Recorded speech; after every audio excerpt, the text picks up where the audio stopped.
Hello, big wide world, Rowan here, and today I would like to talk about my month of March. So this one's probably going to be a long one. I've got me a beverage right over here. Please feel free to go get your own. And let's get into it. First of all, I'd like to say welcome to my channel if this is your first time here, and welcome back if you've been here before. I want to give a big thank you to all of my new subscribers.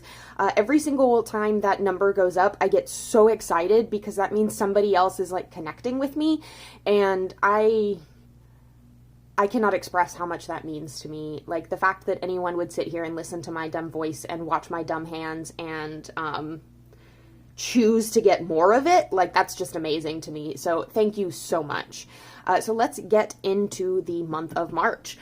First, I want to talk about my craft practice. So my witchcraft stuff that I've been participating in, and herbalism, general self-development, things like that.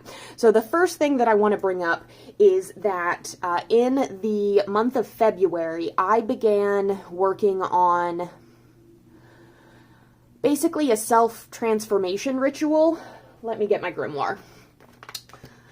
So here we go.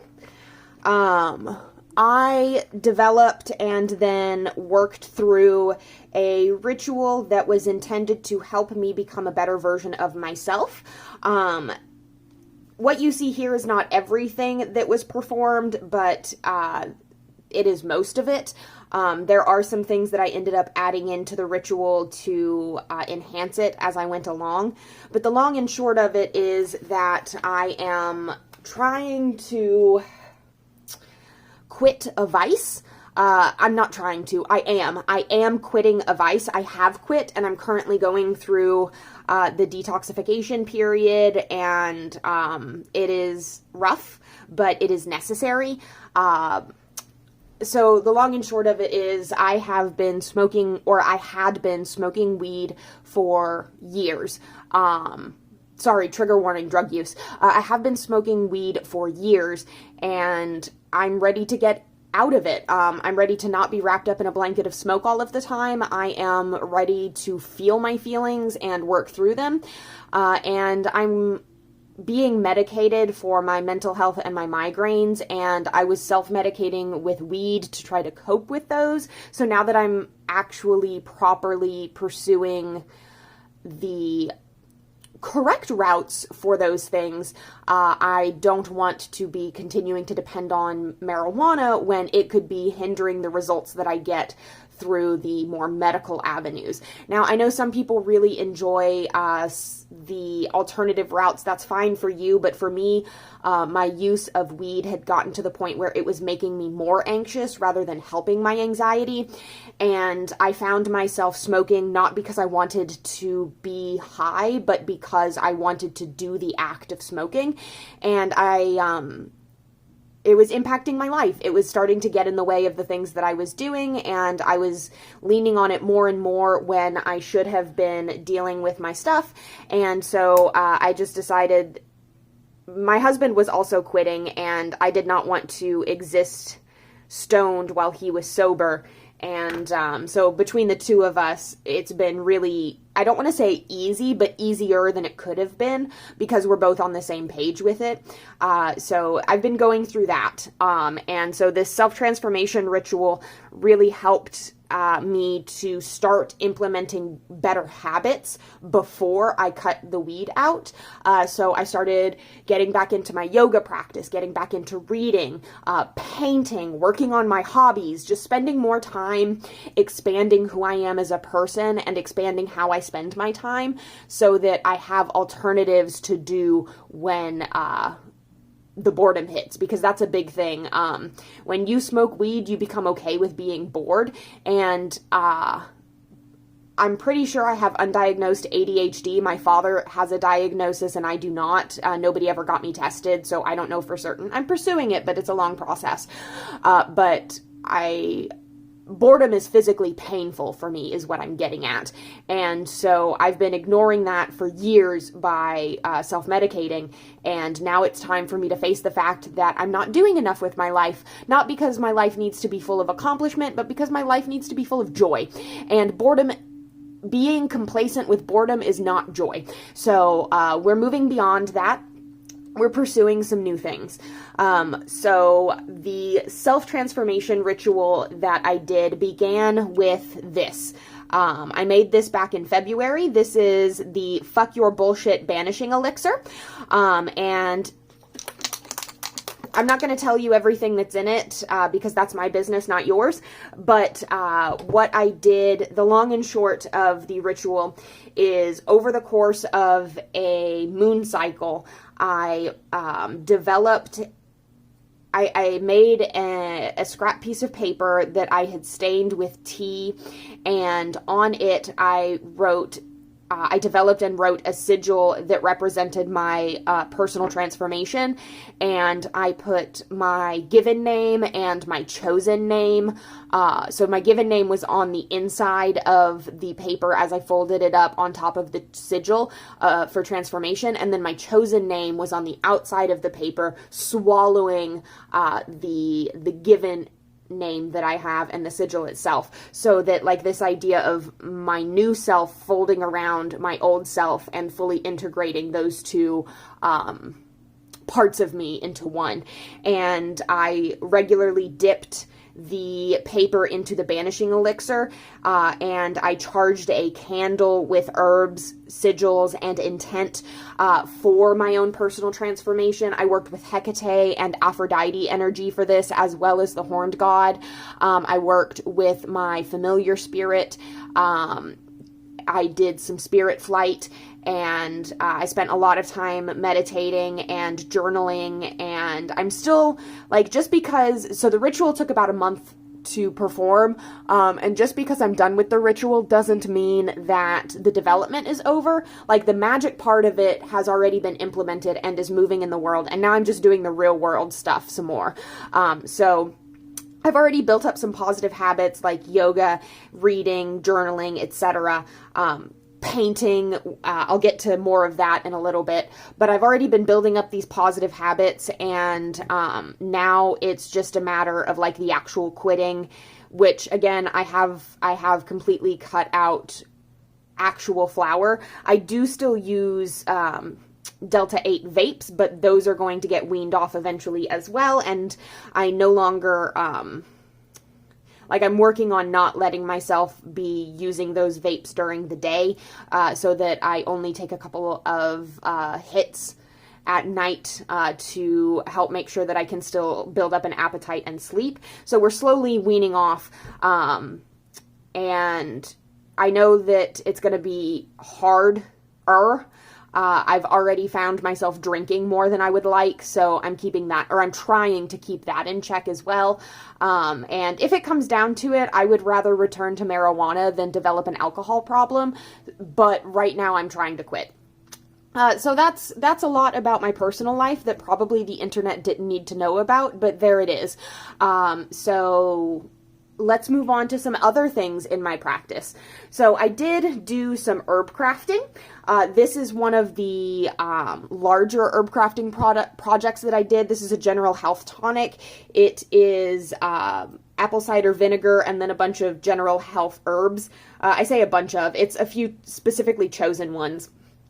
And this has been sitting for about 2 weeks extracting. I think I'm going to give it another week just to be sure that all the goodies are in there. And the idea behind this is that when you feel kind of crummy, or like, let's say your allergies are bad, or you've got a friend who's sick, this is like a preventative measure that you can take as a shot. I don't think this is going to be a pleasant experience, but I do think that it might help my husband, who is very, very prone to getting sinus infections and other types of sick. Now, I know that this isn't going to cure a sinus infection, but it might help him to get through it faster is the goal. this is not medicine. This is just a tonic. So that's one that I made. I also have one that is intended, it's an extraction in Everclear, and that one is intended to be used in very small doses with tea. It focuses on breathing herbs. My husband has asthma, but he's a singer, and so when his throat starts to bother him, I can make him a hot toddy with either a personal herbal tea mixture and this Everclear extract, or I can use a mass market throat coating kind of licorice based tea, but he doesn't like licorice, so I tend to do my own herbal concoctions for him. He calls it potion, so I make him potion, and I've done this before, but I ran out, so I made some more. Then I also have been extracting, or I guess infusing my own oil mixtures. So this one is intended for spirit communication, and this one is intended for personal power. Usually I purchase my oils, but the place that I purchased them from did not have any for these purposes that did not smell like a headache. So I am making my own. Hopefully they won't smell bad. We're going to find out. This is all an adventure. I'm just kind of having fun with herbs. So those are the herb crafting projects that I undertook. I also refilled my teas. So I have a recipe for a psychism tea that helps me when I'm doing card readings, and then a beautification tea that helps me when I'm making art. And so those get made pretty regularly. I have like little jars that I keep a pre-mix of the dry herbs, and then I just dole it out into my little tea strainer every time I want a cup. So that's something else that I was doing. Speaking of crafting though, in addition to herbs, I also did some arts and one of the things that I made is a black scrying mirror. As you can see, there's my window.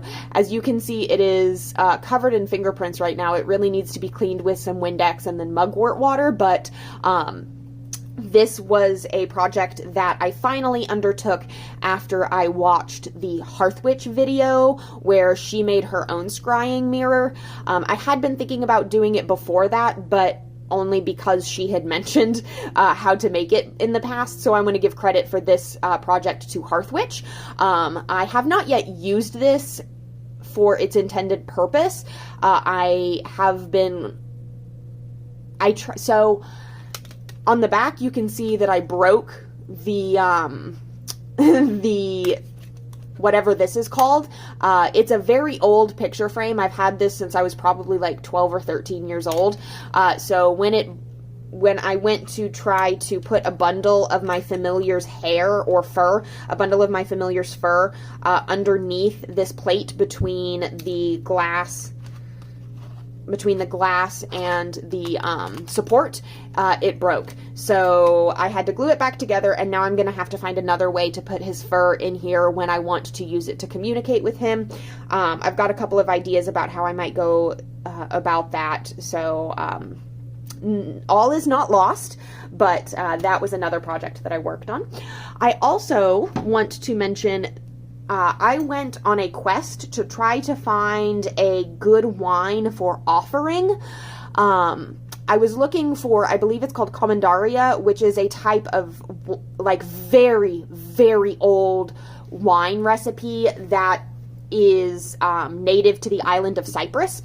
I was pursuing this wine for offering to Aphrodite specifically, but I thought it would also be okay to use for Hecate, because not perfect, but okay, because it is from that Mediterranean region. However, my local liquor stores did not have any Commandaria, and it's really funny because I asked the guy there and he said it was not the first time someone had asked after it. But I found a couple of different Greek and Turkish wines that work for my purposes, and one of them that I'm really happy with is this one. I don't know how to pronounce it, but it is nice and heavily alcoholic. It is a dry red wine from Cyprus. It's not Commandaria, but it is suitable for my purposes. I don't drink it myself. I pour a little bit of it in a tiny port glass and then leave it as offering. It's just an absolutely lovely bottle, and normally this is a $40 bottle of wine, and I was able to get it for less than $20 because it was on sale, and so I feel very happy that I am providing something to my deities that is not cheap, but was also not something that broke the bank. So I'm very pleased to have found this, and I just think the label is so cute. Ugh, adorable. So that is something else that I was really proud of, or not proud of, but happy with this month. So that's basically the long and short of my witchcraft practice this month. I haven't really,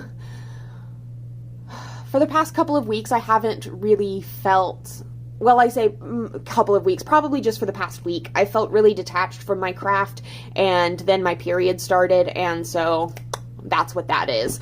So right now I'm struggling, but this is normal. I need to refresh my my hormone treatment that keeps my period away so that I don't have to deal with the dysphoria, because, oh my God, having a cycle really ruins everything about me. I have approximately 1 week where I'm functional, and then the rest of the week I'm just beheld to my hormonal cycle. So I need to fix my birth control situation so that that doesn't happen anymore. Anyways, more personal information about me that you did not need. Let's move on. I want to talk about books next. So give me a moment. I'll be right back. I'm going to get my books together. Okay, I've got a big stack of books here. So the first one that I want to mention, and I'm not going to spend a lot of time on this because it's not craft related at all, but the first book I purchased this past month that I want to mention is Susanna Clarke's PIRANESI. This is sort of a haunted house book, and haunted house books are probably my favorite genre of book, period, point blank. I love horror, but I specifically love me a haunted house book. Stephen King's The Shining is one of my favorite books of all time. House of Leaves by Marcus something, I think. That's probably wrong. I know his first name starts with an M and his last name is long. I'll leave it below. But those are some of my favorite books that I've ever read, and so me and my best friend went book shopping, and I picked this one up on impulse. It was recommended by some of the bookstore employees, and I don't know that it's haunted house, or if it's like a real person living in the house. The description of the book says, Piranesi's house is no ordinary building. Its rooms are infinite, its corridors endless, its walls lined with thousands upon thousands of statues. Within the labyrinth of halls, an ocean is imprisoned. Waves thunder up staircases, rooms are flooded in an instant. But Piranesi is not afraid. He understands the tide as he understands the pattern of the labyrinth itself. He lives to explore the house. There is one other person in the house, a man called the Other, who visits Piranesi twice a week and asks for help with research into a great and secret knowledge. But as Piranesi explores, evidence emerges of another person, a terrible truth. But as Piranesi explores, evidence emerges of another person, and a terrible truth begins to unravel, revealing a world beyond the one Piranesi has always known.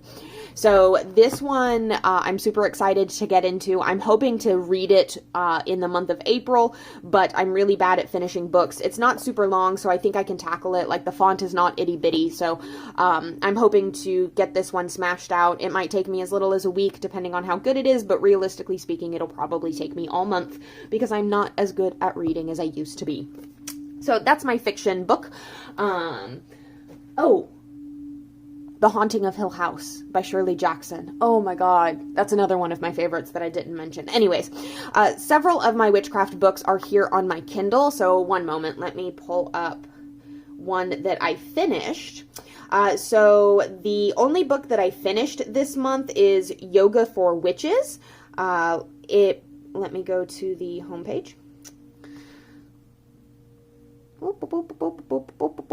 We flipped through our Kindle really slowly. I really thought it was going to take me to this page. Here we go. Yoga for Witches by Sarah Robinson.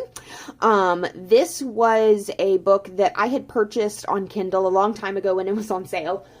Excuse me.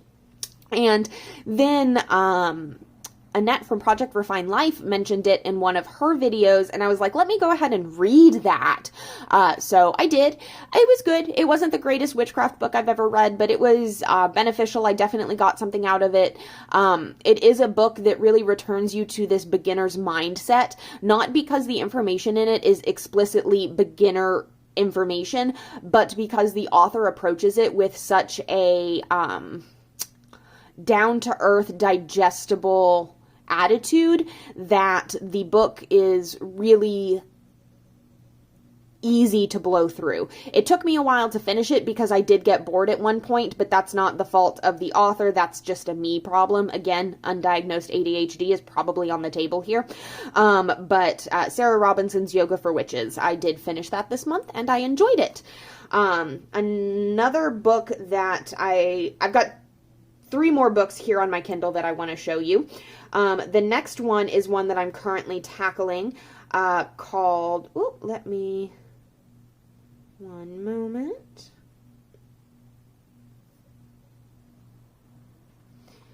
Entering Hecate's Cave by Cyndi Brannen.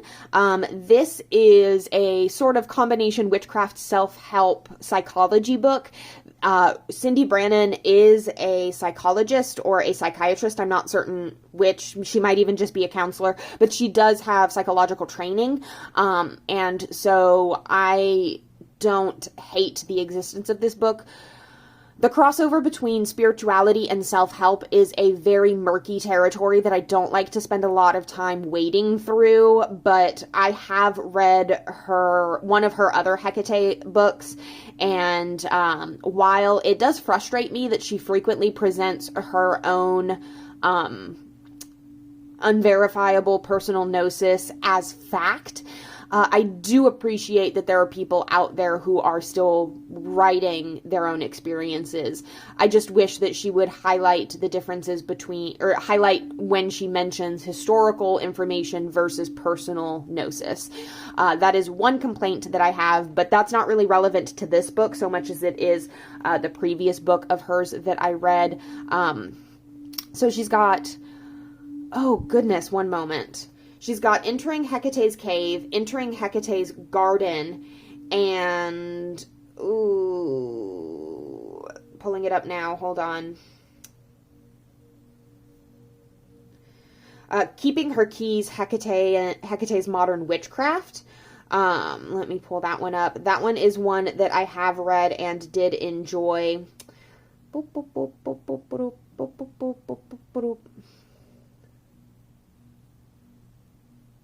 Well, I'm really struggling with my Kindle here. I'm not going to show you the cover for that one, but that's another one of hers that I've read. I would like to move on now to Drawing Down the Moon by Margaret Adler. That one, you know what, let me just show you this page on my Kindle. This is so much easier. Oh my gosh. Drawing Down the Moon by Margaret Adler is right down here in the corner. And then I also I've got Consorting with Spirits on my to-read list. I did not buy that one this month, but I do need to read it. But Drawing Down the Moon and Entering Hecate's Cave are the 2 that I purchased for witchcraft this month. I also have purchased a couple of tarot books. The first one is Understanding Aleister Crowley's Thoth Tarot by Milo Duquette. Let me pull up the cover for that one. Oh my god, this table of contents is huge. Big book. Here we go. Understanding Aleister Crowley's Thoth Tarot by Milo Duquette. This is supposedly a really funny, yet academic foray into the meanings of the Thoth Tarot that includes lots of information from the letters between Crowley and Lady Frida Harris. I don't know if that's true. I have not read it yet, but I'm not calling the people who have said that liars, so I'm going to be... This was the book that I chose. I'll probably go back and get, at some point, get... There's a series. It's a 3-part series that I want to get. I'll leave it linked down below. I can't remember the title of it now, but I'll eventually read those 3 books. But I wanted to start with this one for price reasons. I did not want to have to invest in a series of books to get to know the Thoth. So that's another book that I got on Kindle to begin reading this month. Now, a non-witchcraft book that I want to just breeze past that I did purchase when I went book shopping with my best friend, Jesus and John Wayne, How White Evangelicals Corrupted Faith and Fractured a Nation by Kristin Dumes. I'm assuming that I'm saying her name wrong. That would be just like me. This is exactly the kind of thing that I want to be reading, so I picked this up.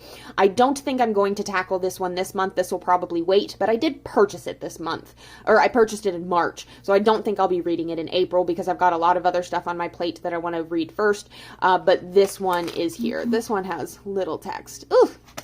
Okay. I did go ahead and pick up a physical copy of Holistic Tarot by Benebell. I have this on Kindle. They were having a sale on this book on the Kindle store, and I was able to get it for like $3, which is a steal, let me tell you what. This is a $30 book. So I got it for literally 10% of the price. But as you can see, there's a lot of tables, there's a lot of charts, there's a lot of visual references and aids, and so this book does not do well as a Kindle ebook. It's not meant to be read through front cover to back cover necessarily. It's meant to be a textbook. You jump through this book to develop your understanding and knowledge in a path that Benebell herself has laid out in her Holistic Tarot Supplement Study Guides. She has beginner, intermediate, and advanced study guides. These are available on her website. They're sort of like college courses, 101, 201, 301 courses for this book. I didn't actually go to college. I went to trade school, so if that's not how the course numbering system works, just point and laugh at me down in the comments. That's good enough for me. But I am going to be revisiting that study sesh on the beginner's level with the physical copy of this book when I am at home and the Kindle version when I'm oot and aboot. But that's another book that I purchased kind of on a whim, but I'm glad that I got it because I've been wanting to get it for quite some time. Now, I have already been here for over 20 minutes and we have not even gotten to the decks yet. Hoo boy. Okay, so another project that I began in March is this bad boy right here. You may recognize this sticker if you are a subscriber to my channel and if you've watched my videos. One moment.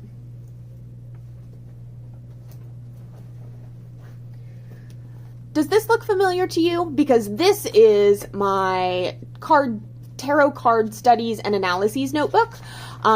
This includes a bunch of keywords from all of my different guidebooks and explanations that I myself have derived for all of the cards. Then it also has some spreads, my deck and wheel, and it includes my deck history. So, I'm going to be moving all of the information in this notebook into this notebook. The reason for that is because the pink notebook just is not big enough for my purposes. I wanted to start keeping my Oracle deck studies in with my tarot studies, and right now my Oracle deck studies are living in my grimoire, which is just not a good place for them. So I wanted to condense everything down into a notebook that was more flexible and changeable. So I went with a disc-bound system from Tool. This is not something that I have ever done before. I have long thought that the disc-bound system has its problems because of the way it wears away at the paper anytime you move it. Like, I don't know how much you can see it, but these pages are already kind of loosening up. But I'm giving it a shot. If I hate it, I hate it, and I'll switch over to something else, like probably just a regular binder system. But I wanted something that was A5 sized, or close to it, so that it was, I don't know, I just prefer these smaller notebooks, I guess. So this one currently has the 1.5-inch rings on it, or discs on it. I already know I'm going to have to go for the 2-inch discs pretty soon here to fit in everything that I want to fit. Because the deck studies themselves, I put more space in here because I am going to be studying the Thoth Tarot. I wanted to have a page for a page front and back for each card. So that's what I've gone through and done. So this notebook is going to be very large when I'm completed with it, when I have completed it. I've also got, so I've got the major arcana, I'm from Texas, let's just say it the way I naturally say it. I've got the major arcana here. And that goes on to the second tab, which begins the minor arcana with wands. Then we have cups. Then we have swords. And we finish off the tarot cards with pentacles. Then we move into spreads. I have not copied many of my spreads in this notebook yet, but I will. So we've got spreads, and then we have my first oracle study. Oracle decks. I'm going to put collages on these pages, so there will be artistic aspects to this notebook. Anyway, here are my Oracle deck studies. And then I need to make one more section for the deck collection history that I have so that I can keep up with the decks that I've got. Let me think. Oh, something else to say about this notebook is these grid pages are going to be print-offs of the cards so that I have examples. So this is the Fool, and so this page is going to be pictures of the Fool card. This page will be pictures of the Magician, and it continues like that throughout the notebook. So this is a project that I'm undertaking. It's going to take quite some time, but I'm excited to pursue it. It's going to be a way for me to interact with the cards without having to read with them, which I need more of in my life, because my brain likes to hyper-focus on one thing to the detriment of my ability to function in the rest of my life, and I need a way to interact with the cards that is not just looking at art. So, study. Okie dokie. Let's talk about decks. We have now gone through all of my books, all of my craft stuff. Let's go ahead and get into the tarot decks. We're going to first talk about the ones that I used the most this past month. So that is easy peasy lemon squeezy. It's not a difficult task to name the two decks that I used the most. We have the Tattoo Tarot, Ink and Intuition, and the Poesis Oracle. These have been my stars for this month, and let me take a drink of my tea here, and then we'll do some quick flip-throughs.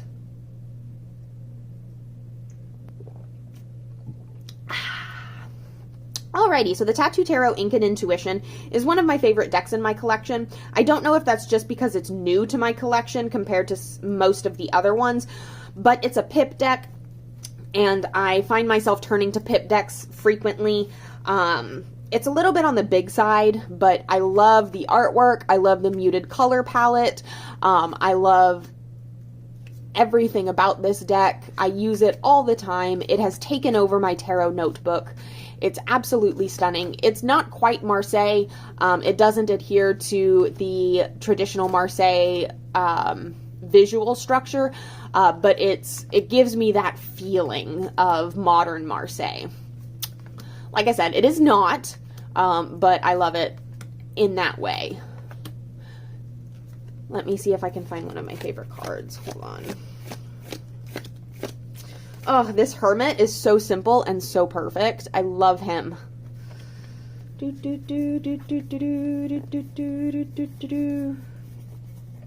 Where is she? Oh, this is one of my favorite death cards as well. And then the Queen of Swords in this deck is, this High Priestess rules. But the Queen of Swords in this deck is one of my favorite Queens of Swords. It gave me a new interpretation for her that every time the card pops up, like it hits me. So this Queen of Swords is giving me overly defensive. She sees everything that's happening around her. She's highly perceptive, and she notices when the slightest thing goes wrong, but she is so up in her head that she is constantly defending herself from attacks that aren't coming. And because of this, she does not emotionally connect with anyone. She does not spiritually connect with anything, and she's just stuck in her own mind. And until she can get this sword away from her back and start focusing on what's ahead of her instead of what's around her, as if it's a threat, she's not going to be able to move forward. This card really speaks to a lot of my own shadow aspects of myself. I'm overly defensive. I'm constantly self-sabotaging, and this is just good card. Good card. I love this Queen of Swords. So that is the Tattoo Tarot, Ink and Intuition.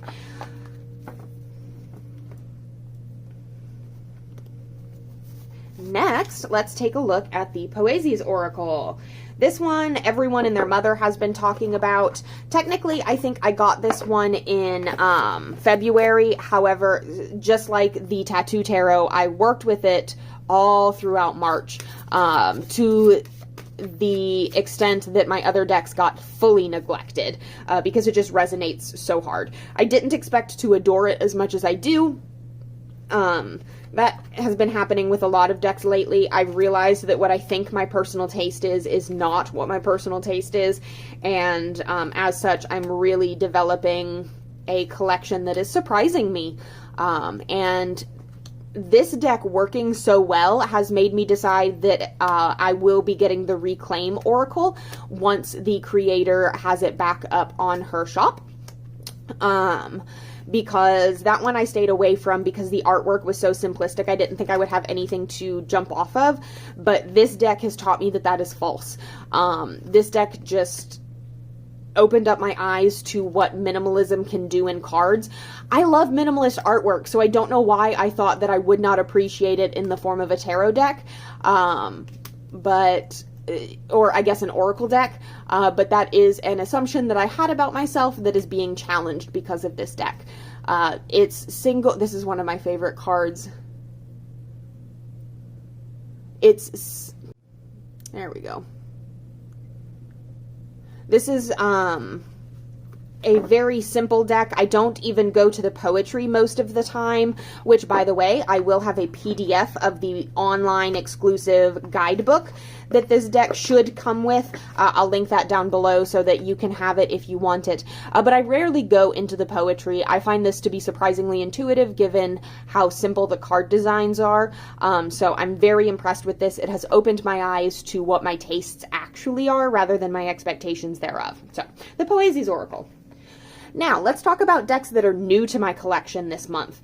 Oh, no. I lied. First, I want to mention a deck project that I undertook. So you may recognize this incredibly unassuming black bag, or you may not. You probably don't, realistically speaking. But this is the Bianco Nero Tarot.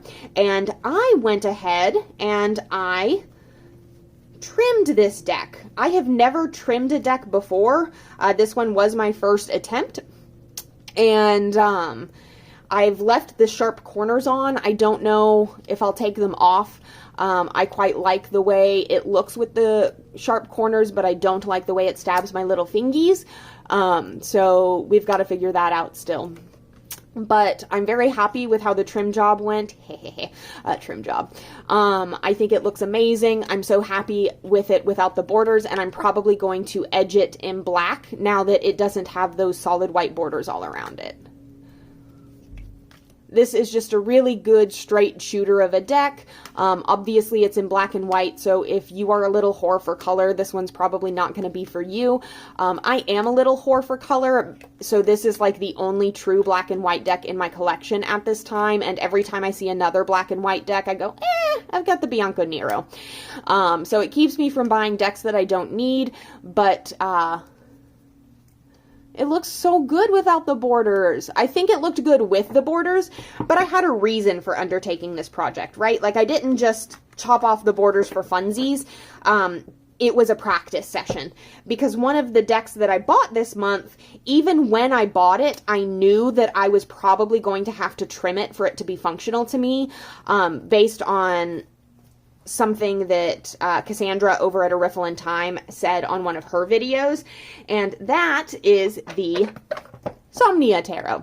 So this is probably this is the newest, least worked with deck in my collection. The only thing that I have done with this deck is trim it.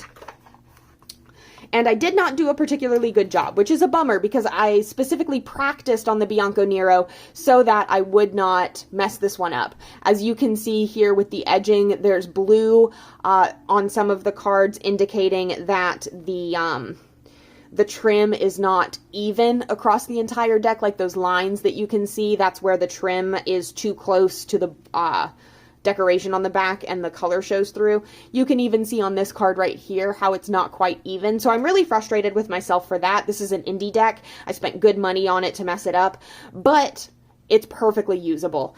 Some of the words have been, like here, they've been kind of cut close. That's just it is what it is. I can still read it. I can still read with it. And I was not going to use it with the borders. Let me be real here. The borders really made this deck feel cold and separate from me in a way that I did not like. Plus, the deck is large with its borders, and it was really hard to shuffle. It's stiffer, partially because it's new, but partially because of the size. It was a little bit bigger, I think, than the Tattoo Tarot, so it's just a little bit too big for my hands. The Tattoo Tarot is about the extent of my reach. This one was just pushing my luck, or pushing its luck, and so I chip-chopped it. I don't want to say I'm happy with how it came out. I am frustrated that it wasn't. In some ways, it's my own fault because I felt so confident after my Bianco Nero escapades that I thought that this one was going to be easy as pie. And because I thought that, I, in some ways, rushed through it, excited as I was to get it done. And I feel like if I had taken my time, I could have gotten a more even trim that wouldn't have been quite so crooked. But I'm not going to let that stop me from using this deck. It's my only photography deck, and it's absolutely stunning. I want to use this for dream work, shadow work, and any time that I really need to tap into those feelings of discomfort. Because this deck makes me a little uncomfortable, which is how I know I will be working with it. It kind of pushes me away in a way that makes me want to get closer, much like a dangerous boy or girl would. So yeah, that's the Somnia Tarot. I have not worked with it other than to trim it and to do a deck interview spread. Actually, now that I say that, I don't know that I ever did the deck interview spread. I shuffled it with the intent of doing an interview spread, and then I don't think I ever did. So this deck is so new to my collection. It has barely been touched, and I don't know when I'm going to get around to it because another new... Oh, also, now that I've trimmed it, I hate that, so I'm going to make a bag for it. And once I have a bag for it, I'll probably want to use it a lot more, and I'll just make this box a display piece. But the reason I have not used the Somnia Tarot much is because of this little guy, the Star Power Tarot. I got this one the exact same day that the Somnia Tarot came in. They both happened to ship at the same time. Maybe that's because I bought them at the same time. But they were from different companies, different parts of the world, or at least different parts of the United States. So the fact that they both got to me on the same day was pretty surprising. But this one is so colorful. It's so acidic. It's a little bit vaporwave without being so committed to the bit that it turns me off. I love this deck. This is from Six Sad Girls. This is the same creator who did the Mars Power Tarot that was recently received a boom in popularity because of Don Michelle and the other mainstream tarot girlies and their use of the Mars Power for anger. I like the Mars Power, but this one really spoke to me. Yellow is one of my favorite colors, and so this one had always been the one that was on my radar from that creator, so this one was the first one I stashed up. I was torn. I almost got the Moon Power instead, but in the end I decided on this one because it's just it's busier, it's got more color. The Moon Power is much more subdued. The Moon Power, I think, only has like one figure per card for almost all of the cards. Meanwhile, this one frequently does not. It's so bright and colorful, but it's unsettling, it's uncomfortable, it really pushes my boundaries. The guidebook is short but sweet, and it has some interesting interpretations of the cards that have widened my perspective, like the Eight of Cups in this deck. is not about leaving something behind, but about looking for something new that's going to cause you harm, but that you probably aren't going to walk away from the pursuit of anyways. Let me find it. It's a girl smoking in front of a bunch of cans. Hold on. We may have passed it already. Here it is. Yes, the Eight of Cups. So this card is about how you are a seeker and what you're seeking might burn you. So it has a similar energy to the Eight of Cups, where instead of rather than leaving something behind that you're not really wanted, like something that's still bringing you pleasure and satisfaction, walking away from it, this tells me that what you're walking towards might not be nice, but you're not going to stop. You're going to keep pursuing it anyways, and you're just going to have to deal with the consequences, whatever they may be, and that's just the long and short of it. So I like that card quite a bit. I really enjoy this deck. I have not been able to put it down. I've used it for every single tarot reading, other than maybe one or two. I've used this deck since I got it. I've tried working with other decks, and in the end, this is the energy that I just keep coming back to. This deck might honestly overpower the Zeke's Arcana for me for favorite deck, only because it's so much more shuffleable than the Zeke's Arcana. I am going to make a dedicated video to this deck, going into giving you a proper walkthrough with all the cards, going into the guidebook. I'm going to make a playing with pairs with this deck. So it's going to get its day in the sun, don't you worry. That day is not today, but that is the Star Power Tarot. It has been my obsession this month. Another deck that came into my collection, there are a lot that came into my collection this month. It's kind of embarrassing. Another deck that I got is the Erotic Tarot by Sophie Birkin. I have edged mine in this gorgeous orangey yellow, or orangey red color. And this deck is not for children. It is all about sex. Oh. Huh. I don't know if you can see that, but no, you can't. There's a little line on this card. That's okay. This deck is all about pleasure seeking. I didn't notice that the camera cut off, but this deck is all about pleasure seeking. It is about intimacy and vulnerability and connection. So it's definitely horny, but it's also a lot of other things. It is a pip deck, obviously. I think I may have already said that, but I don't know.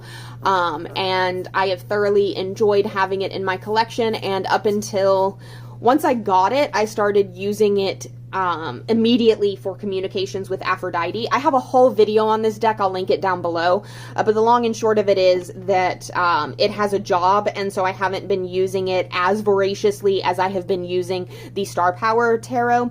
However, it is wonderful, and I love how it looks with the edged, the reddy orange edges. I think it's just so beautiful. It looks like it was designed to have that color on the side of it. But yeah, I've been using this one on and off. I thoroughly enjoy it, but it has not hit me as hard as the Star Power did. Some more decks, two more, the last ones we'll talk about, that came into my collection this month. I did purchase at the same time. And before I whip these, oh well, who cares? I spoiled the surprise a little bit. The Tarot of Marseille from Lo Scarabeo, the pocket edition, and the pocket size of the Aleister Crowley Thoth Tarot. So I purchased both of these to complete my pocket size collection of the three main systems. So my Rider-Waite Smith deck, I keep my main Rider-Waite Smith that I use. I also have a large size that I use on my altar, but I do not do readings with that one. The one that I do readings with is my daily driver that I keep in my handbag, and that is the poker size of the Rider-Waite Smith from US Games. It's their playing cards edition of this deck, and I've shown it before. I'm not going to get into it. You'll notice that my copy is in order. There is a reason for that. I'm going to be making a video with all three of these decks, comparing them card by card, so that I have like and the video is mostly a study enterprise for me, but I will be publishing it so that y'all can benefit from my pursuits as well. So the Lo Scarabeo Tarot of Marseille. They have a couple in their collection that have the same name. So this is specifically the pocket edition with the blue backs. And it is the edition by these fabulous artists, Anna Maria Morsucci and Mattia Odolini. I'm almost certainly slaughtering the pronunciation of these lovely names, but yeah, it's their version of the Tarot de Marseille specifically, and this is going to act as my main Tarot de Marseille. I'm going to get at least one that's very modern. I just don't think that there is a deck on the market that quite suits my needs just yet, so I'll be patient with that. I've already worked with this deck a couple of times, and I thoroughly enjoyed the readings that I got with it. Like, it and I immediately were speaking the same language, which is not surprising to me. I have found that I do strongly prefer pips over scenic decks. I mean, that's not a hard and fast rule for the entire way that my studies go, but it is a truth that overall I find myself gravitating more towards pips. So, very happy to have this in my collection and very happy to be able to study it. And then finally, the Thoth Tarot, which I did not think I was going to purchase until next year, but I just kind of got ahead of myself, and I got so bored with the Rider-Waite-Smith system and so desperate to widen my understanding of the tarot that I just went ahead and picked up the pocket size. It was cheaper, and this way I have all of my mainstays in pocket sizes. So it is also in order still, because like I said, I'm going to make that video comparing all of these. This is the Thoth Tarot. I'm sure you've seen it before. I'm not the first person to ever show it off. And, I mean, it's many people's first deck. So I've already begun studying it to a very small degree. I have not begun reading any of the books yet. But I have gone through and copied down the keywords, compared them to the Golden Dawns, etc. So, oop, that does not go in there. So that is the Thoth Tarot. And with that, those are all of the decks that I got this month, and all of the decks I used heavily, etc. So that concludes this video. Thank you so much for hanging out with me today. Thank you for listening to me prattle about my practice. I hope that this was entertaining. And if you have any of these decks, or if you would like to share new books, new decks that have come into your collection this month, if you want to share aspects of your practice, please do so down below. I love to hear from y'all. If you enjoyed hanging out with me for this long, go ahead and like this video. If you're new here and you like the content that you've seen so far, please consider subscribing to my channel. I am a new channel. I'm still growing, and anything that you do to interact with this video really helps me to reach a wider audience. And like I said at the beginning, I am just so touched anytime somebody wants to give me their time, even in the smallest of ways. So thank you so much for being here. I appreciate and love you all. Mwah! Bye.